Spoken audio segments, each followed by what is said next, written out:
ఒక మూఢ భక్తి గురించి ఇప్పుడు మాట్లాడదాం అనుకుంటున్నాను. ఒక మూఢ భక్తి. నాకు తెలిసిన ఒక ఆయన ఉన్నాడు. క్రైస్తవ్యంలో కూడా ఇలాంటి మూఢ భక్తులు చాలామంది ఉన్నారు. జ్వరం వచ్చిందట, ట్యాబ్లెట్ వేసుకోడట, ప్రార్థనలో కూర్చుంటాడట, ప్రభువా నువ్వే తగ్గించాలి. ఎంత పని చెప్పావు ఆయనకి? ఇప్పుడు ఆయన అన్ని పనులు మానుకొని నీ దగ్గరకు వచ్చి నీ జ్వరం తగ్గించే పనిలో కూర్చోవాలా? మరి అలాగైతే పారాసెటమాల్ ట్యాబ్లెట్ ఎందుకు? అసలు ఆ పారాసెటమాల్ ట్యాబ్లెట్ సృష్టింపబడటానికి కారణం ఎవరు? ప్రకృతిలో జ్వరం తగ్గించే మందుల్ని పెట్టింది ఎవరు? దేవుడే కదా. అంటే మందు పెట్టిన తర్వాత నువ్వు మందు వేసుకుని తగ్గించేసుకోగలిగే అవకాశం దేవుడిచ్చిన తర్వాత ఆ మందు వేసుకోవడం మానేసి, ప్రభువా నేను ఇక్కడ కూర్చుని ప్రార్థన చేస్తాను, నా రోగం నువ్వే తగ్గించాలి, నా జ్వరం నువ్వే తగ్గించాలన్నావంటే దాన్ని మూర్ఖత్వం, మూఢత్వం అంటారా అనరా? అంటే క్రైస్తవ్యంలో కూడా మూఢభక్తులు ఉన్నారన్నమాట. ఈ మూఢభక్తులు మందులు వాడే అవకాశం ఉన్నప్పుడు కూడా మందులు వాడడం మానేసి నువ్వు తగ్గించని చెప్పి ప్రాణాల మీద తెచ్చుకుంటున్నారు. అలా చచ్చిపోయిన వాళ్ళు కూడా ఉన్నారు మూఢభక్తులు. నీకు తగ్గని రోగం అయితే దేవుని మీద ఆధారపడు, ఆయన అడుగు.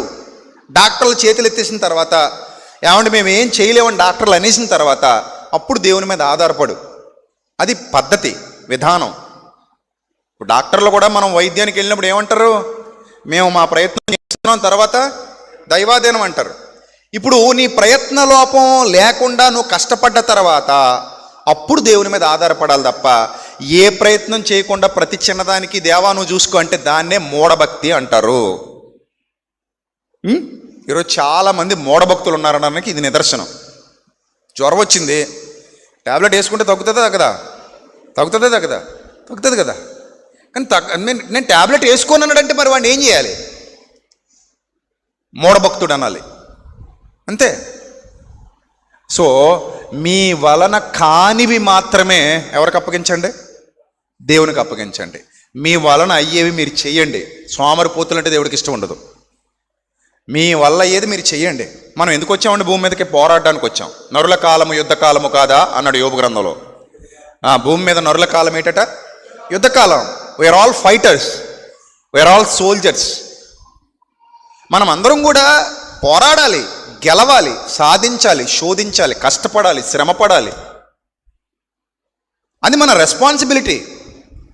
అవన్నీ పక్కన పెట్టేసి చీమలు కష్టపడుతున్నాయి, కోళ్ళు కష్టపడుతున్నాయి, మేకలు కష్టపడుతున్నాయి, ఆకాశ పక్షులు కష్టపడుతున్నాయి, ప్రపంచంలో జంతువులు, పక్షులు అన్నీ కష్టపడుతున్నాయి. చివరికి చేపలు కూడా వాటి పిల్లలకి ఈత నేర్పిస్తున్నాయి. అవి కూడా ఎప్పుడు దేవుని మీద ఆధారపడతాయంటే వాటి చేతుల్లో ఏవీ లేనప్పుడట దేవునికి మొరపెడతాయట. తిండి లేక తిరుగులాడుచు కాకి పిల్లలు దేవునికి మొర్రపెట్టినప్పుడు అన్నాడు యోబు గ్రంథంలో. తిండి లేక తిరుగులాడుతూ అంటే ఎంత వెతికినా దొరకనప్పుడు తిరిగి అలసిపోయి కరువు పరిస్థితిలో దేవునికి మొరపెడతాయట కాకి పిల్లలు. దొరికినప్పుడు అవే వెళతాయి, తెచ్చుకుంటాయి, తింటాయి, దేవునికి కృతజ్ఞతాస్తుతులు చెల్లించుకుని తినేస్తాయి అన్నమాట. అంతే తప్ప గూట్లో కూర్చొని ప్రార్థన చేయు. గూట్లో కూర్చొని ప్రార్థన చేస్తే ఆహారం కాళ్ళ దగ్గరికి రాదు. మరి ఏం చేయాలి? పోరాడాలి, కష్టపడాలి, శ్రమ పడాలి.